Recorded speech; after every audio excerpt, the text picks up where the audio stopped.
Good afternoon, good morning. Happy Friday.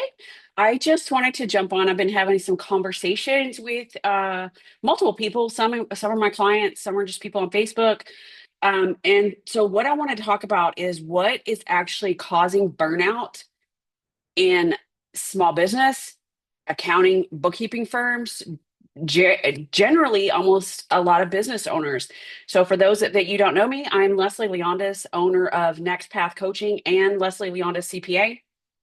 And what I want to talk about is what the true cause of burnout really is, and it's probably not what you think.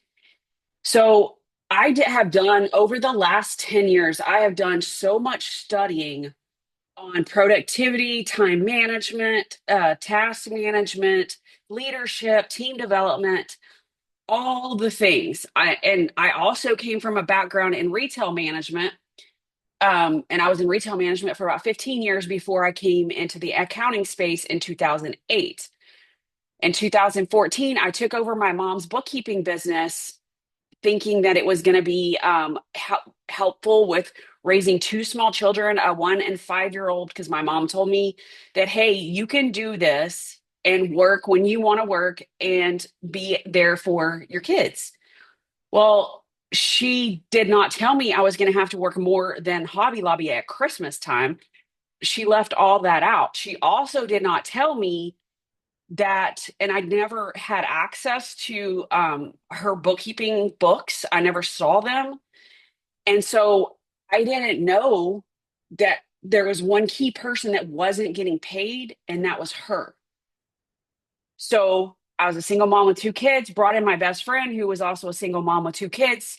And here we are trying to make a business work with over 300 clients, but still don't have the money to pay ourselves. So that was back in 2014. And so we had to make a plan to either A, go find another job, or B, make this thing work. We chose B. And that was 10 years ago. And I'm so grateful that Lynn stuck it out with me and that and we got this incredible team that we did, which it took a lot of work. So what I want to talk about today, and this live actually might be a little bit longer than I usually do, but I just feel it's important because, and I'm going to have some stories in here because I know a lot of these stories resonate with you. And so you can tell that I actually have felt the same pain that you have by not having the right clients. So first, I'm going to talk about the practice that I took over that was well over 300 clients, and there was probably about 200 were tax, if not more than that. Because every time I go clean out our Google Drive, I'm like, oh my God, I can't believe I dealt with that person that long ago. So the point is, we had that many clients. We did not have a big team at all. There was like one team member and my mom, but and then my best friend. So it wasn't a large team, but the problem was my mom had all the information here. And even though I took over the firm, I couldn't get all this information out. And then I started following the same footsteps of having all the information in my head. Lynn started having all the information in her head, as she was learning because we were training and we were trying to get people where we could get stuff off the plate. But then it was still dependent on that one person.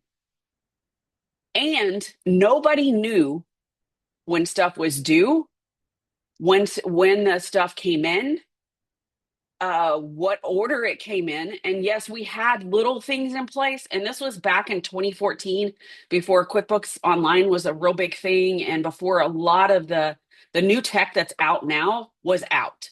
So this was a manual process. We even had like a to-do list and an Excel sheet, but then it was siloed. That information was siloed. So that all the information lived here with everyone. So that's why it's so important to get information out of people's heads and into a actual system. So fast forward to 2015, Lynn and I were still we were struggling a lot. There were weeks where we didn't get paid because we were just literally trying to work out of this problem. Because Lynn had also left a really high paying job to do this. I had left a bank that was I was making pretty good money at to do this. And we had 4 kids. So it wasn't like we had a choice.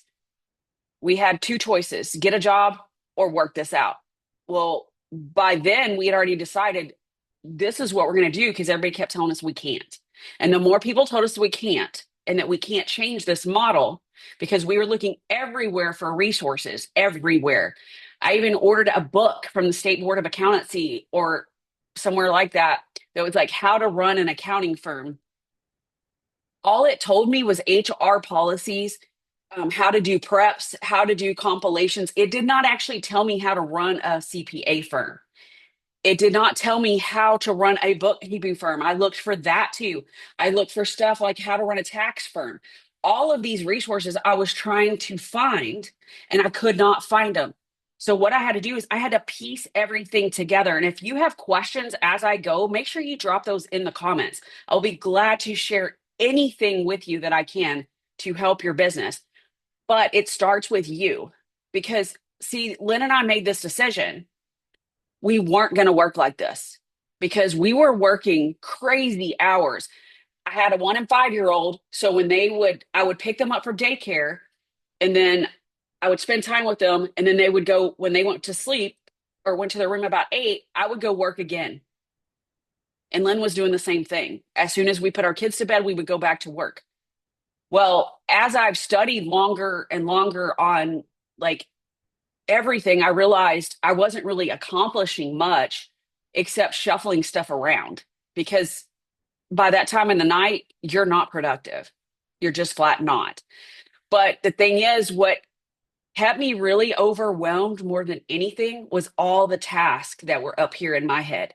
So I had my task list in my head. Lynn had her task list in her head. My mom had a whole big task list in her head. But then it was getting where my mom was out a lot with my dad. He was really, really sick. So he was out a ton. So she was out with him. Well, Lynn and I didn't even know what she was doing most of the time. We had no clue what, because there were certain clients that only she dealt with. But then it got to where when she was out, those clients were coming to us and we were like, we have no idea. So I was like, I never want a business that's dependent on one person, whether it be me, Lynn, or any team member. So we started working towards that goal. And eventually my mom and I did have to separate because she was getting with my dad where she couldn't focus because my dad was really sick. We were implementing so much technology at the time because there was no technology minus QuickBooks Desktop and Microsoft Excel. That was about the extent of it. And so everything was really, there was nothing systematized. Every client was different. There was a lot of the clients, I didn't even know what services we actually did for. Our engagement letters were outdated. I mean, there was just so much to do. And then you just look up and you're like, where do I freaking start? So I, and we went to QuickBooks Connect in 2015, and that's when we saw what was available. And that's when our world started changing because we were like, we're going to be that firm. But we made the decision here. That's what we were going to do. So we made the first decision that there was no plan B. This was our plan B. So we had to stick it out. The second decision we made was, I'm not working like this. We're not doing like this forever. So we came back from QuickBooks Connect completely overwhelmed because, if you've gone to QuickBooks Connect or Scaling New Heights or any of these big tech shows, there's so much. And then you come back and you do nothing because you're hyped up there. But then when you come back, you're like, okay, I don't even know where to start. So then you're inundated with work again. So then you never accomplish anything. So you keep doing the same thing. Well, Lynn and I got in that position too, because then all the client work we still had to do. I believe QuickBooks Connect was in December at that point in time. Well, then we went right into payroll reports. We were manually doing, I think it was like 60 payroll reports. at the time, and a lot of them were after the fact payroll reports, and we're constantly waiting for information to come in. We'd have to chase them all the freaking time to get the information in. Their books were always a mess. So it ended up in a cleanup that was really for payroll reports. And my mom didn't believe in charging for that because I don't know why, but she didn't. So that's the thing. And all businesses, not just accounting and bookkeeping firms, but all small business, you have to stop and think, why am I staying on this hamster wheel and not making money? So we had to really dissect each and everything in order to figure it out. But I also had to remove my mom because she was dealing with a whole different set of circumstances. So I had to remove her from the business, and she took half the clients with her and did her own thing because our goals were completely different. Because what I was looking for is something that I could support my kids through college and then support myself the rest of my life, where she was doing it for a whole different reason. So you have to be really aligned with the vision of what you want and also what the team wants, which I did not think about that when I took over the firm, that my mom and I's vision was two different, we were going two different ways. So you have to think about all of these things in order to really um, move to where you want to go. And a lot of people don't take enough time to actually visualize what they actually want. So our for Lynn and I, our first vision was to be able to work from our backpack. But then we got to that and we were like, this sucks because now all we're doing is we're traveling, but we're working. So we had a bigger problem than just being able to work from our backpack because my mom was everything with you had to do in office, most of it, or you would make a backup or do all these things that I just wouldn't even think about doing now. But or clients would bring us a little backup, or they send us an accountant's copy of desktop and all kinds of things, and then we're redoing the same thing over and over. For those of you that have been in practice for a while, you know what I'm saying. So we decided that they were going to be on one piece of tech. They were not going to get to choose what accounting software they chose to do. So our software of choice was QuickBooks Online.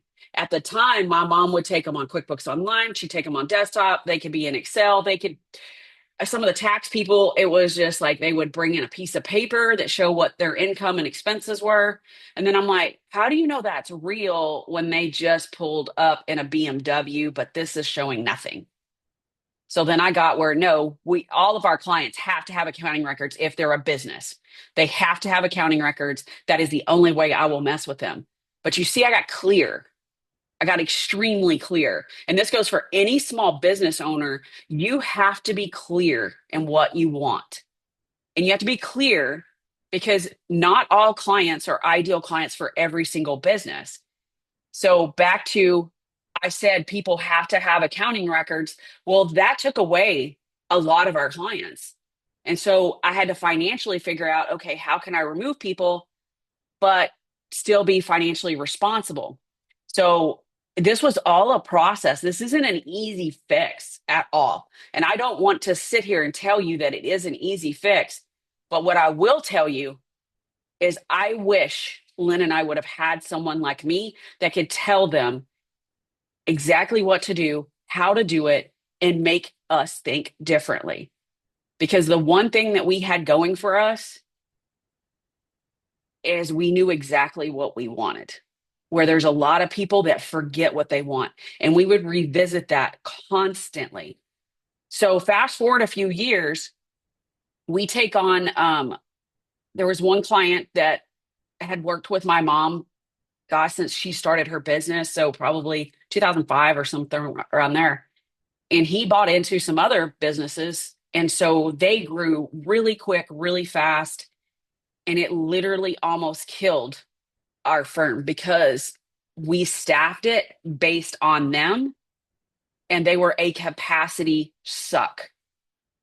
And at the time, he was an ideal client, but he had other partners that were not ideal clients.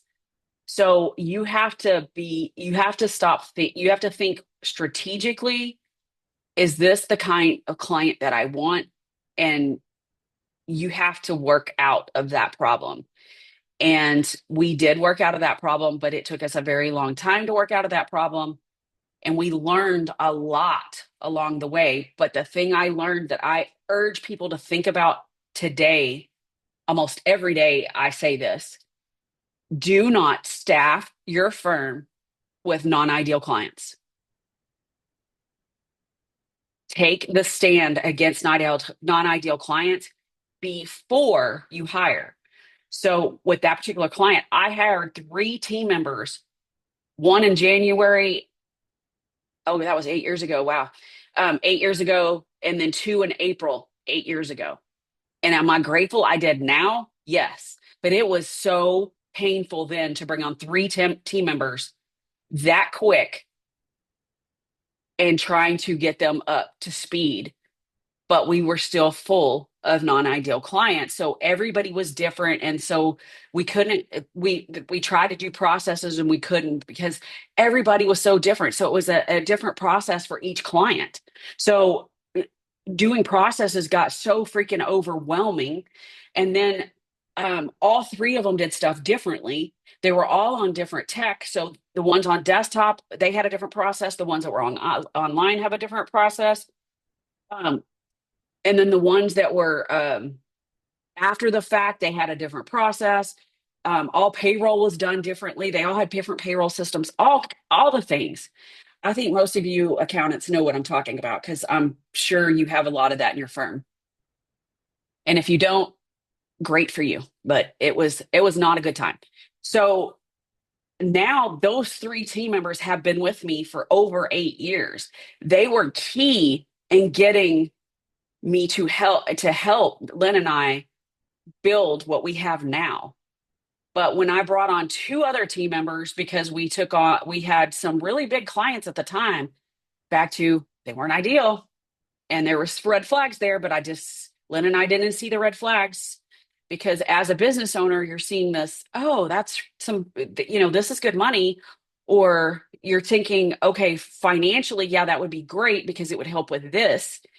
But then you don't stop and think about what are the consequences of bringing on the wrong client. Now I am very, very particular, not only about our accounting clients, but also about our coaching clients. I'm very, very particular. And so is my team, because if we don't think that they're going to be a good fit, we turn them down. And it's not because we think that we're too good for them. It's because we are building a community as well. And we want the right people that we know we will have the best results with.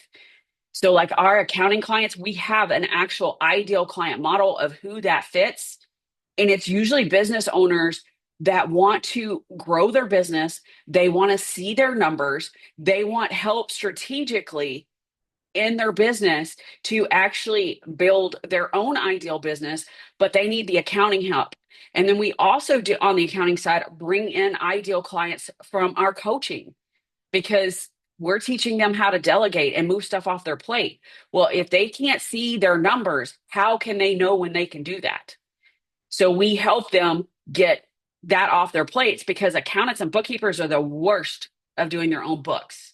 I'll just call it what it is. I don't even do my own books. Lynn does ours and actually our team does part of them because I'll get off on something else and then I look up and it's been months. But Lynn is really good at doing that kind of thing. But a lot of bookkeepers and accountants don't have that person to be able to do that. And then we have delegated some of the part of our book, like all of our billing and stuff, to a team member. So we're not the ones doing it. So I urge you, if you are behind on your books, to either A, catch up and keep up, or B, outsource it to someone that can help you look at your numbers. Do these things make sense?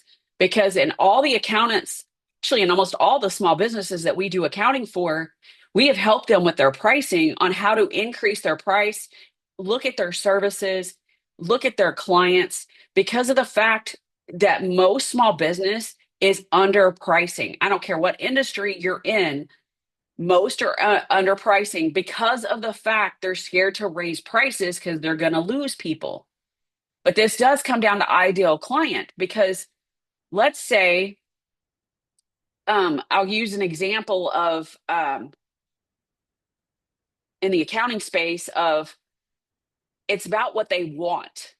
So if the client wants to have the relationship, wants to have conversations with you, they're usually willing to pay more. If they're not willing to pay more, then let them move on. Or if they're just wanting compliance and you don't want to do just compliance, which is me, I don't want to do just compliance. That's not fun for me. Helping people grow is fun for me. That's what I love to do. But if you're in a different in a small business, and I'll use what can I use? Okay, I'll use a grocery store for example. If the grocery store that you love has fast checkout, they usually have everything you need in stock. Their people are friendly. You're going to pay higher prices for the groceries. That's just how people are. It's no different than McDonald's and Starbucks. If you want the experience, you're going to go to Starbucks. If you just want a cheap, thick thing of coffee, you're going to go to McDonald's. So, this is for any small business. You have to think, who is my ideal client for my business? I don't care if you are a dog boarder, a dog groomer, whatever you are, that you have to think about who is your ideal person. So the next thing that causes burnout is, remember I talked earlier about how everything is in your head, and this is no matter what industry you're in. Team members have everything here, and so do business owners. So the number one reason that I see overwhelmed, besides the pricing and the ideal client, is they don't have a clear task management system. They may have one, but not everybody's using it. They may have the wrong one. I've been through six until I finally found the one that works best for me, works best for my team. They, because people forget.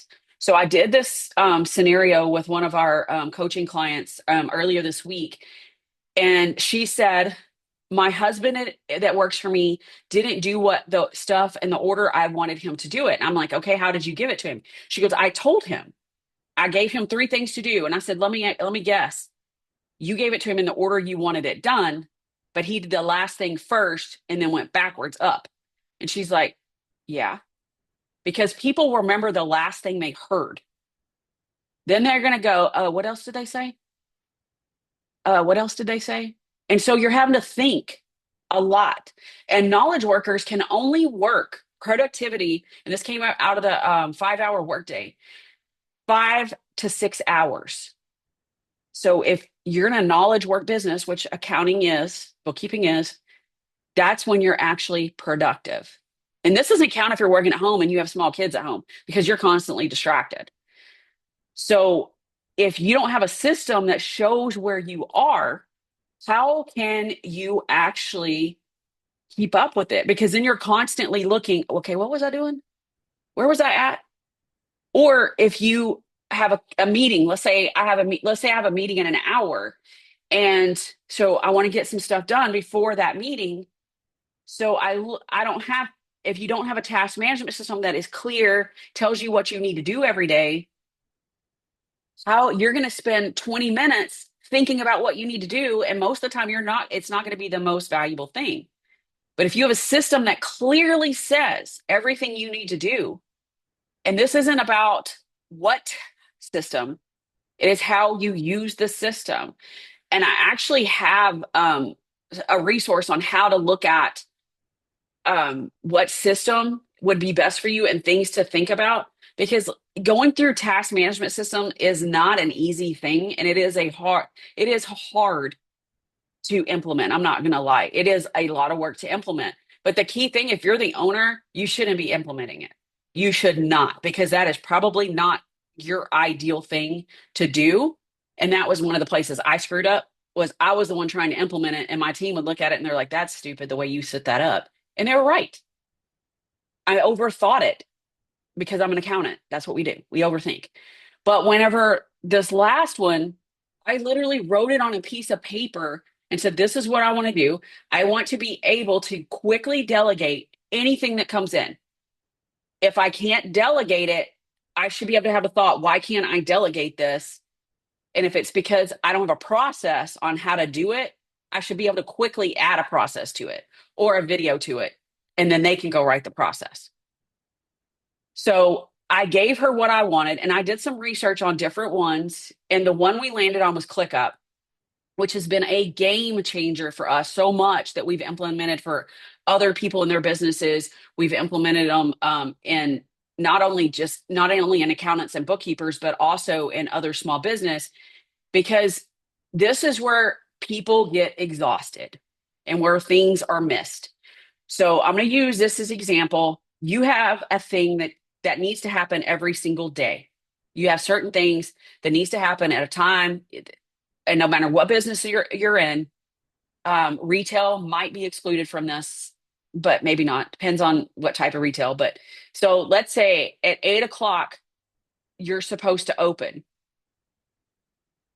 At 9 o'clock you're supposed to do this. At this time you're supposed to do this. But I've been to restaurants where their close sign was on because they forgot to flip it. That's a task. So if you think about your business, what is it that keeps you thinking all the time? And it's because you're replaying what is it you need to do. And I've talked to some people recently about, well, my team is they're procrastinating. And I'm like, okay, what are they procrastinating? Well, they're procrastinating because they're doing this work when I need them to do this work. And I'm like, but have you communicated that in your system? Hey, this is a priority. And ClickUp has this thing that's called urgent, non-urgent, in the flags. I was like, have you tried that? And she's like, no, I haven't tried that. And I'm like, have you tried? Do they know how long the actual task takes? And she's like, no, it's new to her. And I'm like, because she told me she could do all four of these tax returns in one day. She goes, there's no way. One of them takes 8 hours. And that's given her 8 hours. I said, well, did you put it in ClickUp that it takes that long? Because she thinks, like most people, that tax returns are quick when they're not quick. They are absolutely not quick, especially when you have more complicated returns, which most CPAs do. Most EAs have the more complicated returns. So, and then even in bookkeeping, if your bookkeepers are having trouble following like the steps on everything they need to do, it's because they're living with it here.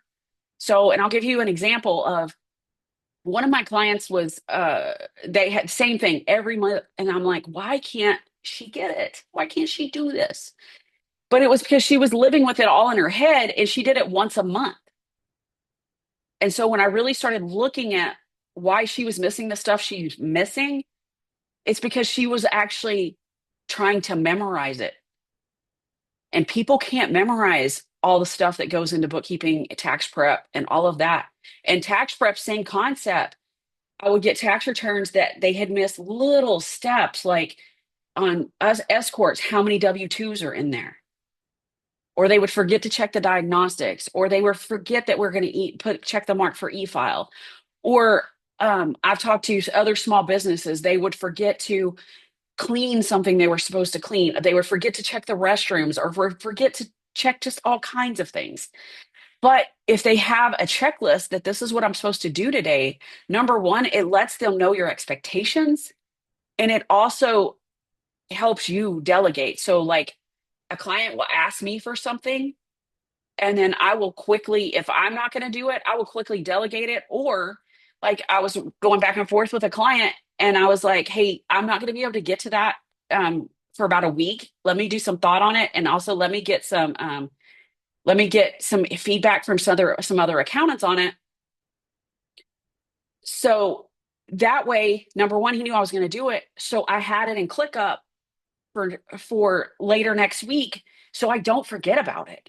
Because how many times we do that and then we forget, and the client's like, hey, did you ever get back? Did you ever answer me? Or you forget to research it, and then the client responds back and like, hey, what was the answer? And you're like, crap, I didn't even research that. Then it derails your day. So this is what causes burnout is because we're doing this stuff over and over in our head. Don't forget to do this. Don't forget to do this. Don't forget to do this. So you see how all of these things compacted causes burnout. So we have pricing, ideal client, task management. And then the fourth thing that I want to talk about that I cannot say enough is document your procedures and how to do things. Because even we work mainly with accountants and bookkeepers on our in our group coaching side. And every single last one of them does stuff different. None of them does the same. They may get to the same taxable income, but they all do it different. They may come to the same net income, but every single one of them do it different. So if you're even hiring somebody that's coming in from another firm, you're still probably going to have an issue because they're not going to know how to do it. So recently we've had a couple clients that have struggled with hiring because of this, because they would always hear, well, this is the way we've always done it. We did use this, we use this. And I'm like, are they going to follow your procedures? And so they started having to ask the question, are you going to follow these? And they're like, no, not. Then that's not the right person because then you're constantly, hey, it's in the procedure. It's in the procedure. You're constantly answering questions. And the point is, you don't have time for that. And so if you can, almost everything can be in a procedure some way, somehow. So I'll use some examples on how we build processes, and we do coach on how to actually effectively build processes because I have removed almost all client work off my desk by building processes and procedures. But we also revisit them when they come back. So like this year, all the year-end tasks, like for depreciating fixed assets, adding fixed assets in the depreciation schedule, I have delegated that, but this year we had some different stuff come up. So they got stuck. And where they got stuck, I was like, okay, let me do a video real quick. And then you can add that to the process. So that way, if it happens again, it's in the process. But I used to do all the depreciation. I used to close retained earnings. I used to close distributions, used to close contributions. I used to do all of these things myself when I was doing the tax prep or when I was doing the tax review. And then I would send it to them. And I'm like, why am I doing this? I don't need to be doing this. They need to be doing this. And it needs to give them a better picture of what they're doing. So then now the bookkeepers are now actually working as tax preparers and it's helped them understand more of why I'm OCD about with the things I'm OCD about, because now they're seeing why. Pulling officer's salary, they save the report for me now. And so that way they have it at prep. We're not having to go in QuickBooks and find it. The bookkeepers are saving it. So that way, whenever they have, same with the W-2s, if they need the number of W-2s, they know exactly where to go get it. So these are all things that are so important. So I'm going to drive this home. And I'm going to repeat this one more time. You have your ideal clients, you have pricing, you have task management, and you have processes. So how do you tie all this together? The fifth piece of this. And I know this is a lot of information. So if you need the replay of this, let me know and we can send it to you. So the fifth thing is to tie this together. When you set up a task management system, and I've proven this over and over, not only in my firm, but others too, people say, my pricing isn't wrong. But when you start putting all the task in for every single thing you do, and you have to do, whether it's for compliance or it's just the way your business runs, you will see you're underpriced. And you will also see why you're overwhelmed and burned out. Because I've had multiple clients, including myself, including Lynn, including my team, that said, ClickUp is screaming at me that I have way too many tasks. That means you have a bigger problem. Either A, your task management system is set up wrong. B, you definitely have a capacity problem. But if you can't see that in your task management system, that's where you have a problem. Because 99.9% of the time, of all the firms, small businesses I work with, they don't have a task management system that can show them this. I have not found one yet. And I have multiple clients that told me we are priced right there. That is not my problem. My problem is productivity. No, that's not your problem. Or my problem is hiring. No, that's not your problem. These other things are really your problem. That's the meat of it. But you think you have a hiring problem, because I'll hear this a lot too. People just don't want to work. People don't want to do what I'm telling them to do. People don't want to do this. No, it has to do with the other things I just talked about. So I have three spots open in my coaching program that I am closing out at the end of this month. So if you want to have a conversation, and our conversation is basically just like this live, if you want to have a conversation, see if we're a good fit for you. Because tax season, I cannot say this enough, is the ideal time to figure this out. Because number one, you can raise prices. Number two, you can get rid of non ideal clients. Number three, you're not hiring for the wrong clients. And we can help you with all of this that I just talked about. So I have three spots open in our and we do one-to-one coaching, we have group coaching, and then we have individual coaching depending on what you need. So if it's task management, we have a group specifically for that. But in order to do that, is you have to have a consultation call so we can help you, number one, decide if we're even the right fit for you. We might not be. And number two, see where you need help the most. So if you're wanting help, reach out, comment below and let me know, or send me a DM, and we can have a conversation straight in the DMs, and we can figure out where you want to go. So I hope this was helpful, helping you kind of with your overwhelm and burnout. And thanks to y'all that reached out to me in the DMs that kind of gave me this idea to do this live today, because I've really enjoyed doing it. So hopefully it's helpful, and have a great rest of your day.